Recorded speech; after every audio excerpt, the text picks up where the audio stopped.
Could you repeat that, instructor? I extended my long neck forward, my large oval eyes blinking rapidly in disbelief. Surely my universal translator had malfunctioned. Around me, my fellow cadets, most sporting similarly elongated necks and oversized heads characteristic of the more peaceful species of the galaxy, shifted uneasily in their seats. Instructor Clarke, her wrinkled gray skin catching the soft light of the classroom, projected the regulation again on the holoscreen. Galactic Peacekeeper Code, Section 7, Subsection 43.b. All sentient species must comply with standard peacekeeping protocols, with the singular exception of humans, Class 13 Deathworlders. My hearts fluttered beneath my thin chest. 3 cycles of rigorous training at the academy, memorizing thousands of regulations, learning proper containment procedures for every known species, and now, in our final lecture, they dropped this on us. But why? The question escaped before I could stop myself. Speaking out of turn was usually grounds for punishment, but Instructor Clarke merely wrinkled her large forehead, her finger-like appendages tapping thoughtfully against the podium. Cadet Tilth, your confusion is understandable. When humans first joined the Galactic Coalition, we were already wary. After all, they evolved on a Class 13 Deathworld, a planet so hostile that merely visiting requires extensive protective equipment for most species. Still, we attempted to apply our standard peacekeeping protocols. The results were unexpected. The holoscreen flickered to show security footage. A human criminal, caught in the act of theft, was placed in a standard Class 3 containment field. These fields were designed to hold even the strongest known species by applying a calming resonance that induced docility. The human looked at the shimmering barrier, smiled, and simply walked through it.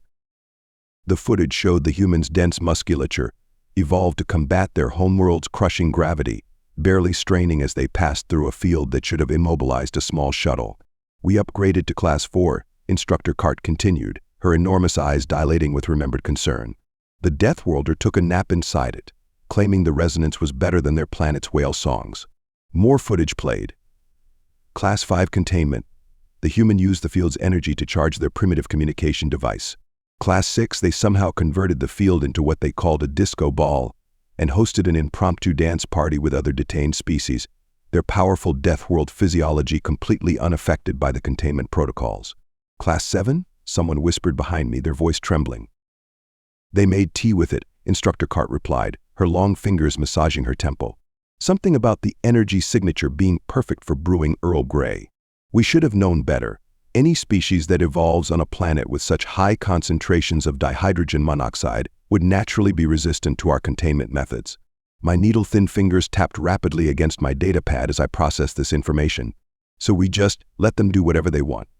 Not exactly, Instructor Clarke straightened her robes with her delicate hands. We came to an arrangement. The Deathworlders agreed to mostly follow our laws, but only if they found them reasonable. They police themselves through a complex social system we still don't fully understand. It seems to involve something called peer pressure, social media shaming, and strongly worded tweets. But what if they commit serious crimes? Asked another cadet, their luminous eyes wide with concern. In those rare cases, Instructor Clarke's lips curved into what we had learned was the equivalent of a human smile. We found the most effective method is to contact their maternal figures. We don't understand the mechanism, but a communication from what they call Mom has a 98.7% success rate in behavior modification. Even for a Deathworlder, it seems some forces are universal. As the lecture continued, I made a note in my neural implant. Humans, Class 13 Deathworlders, file under mostly harmless but inexplicably immune to physics when inconvenient. Standard protocols, none.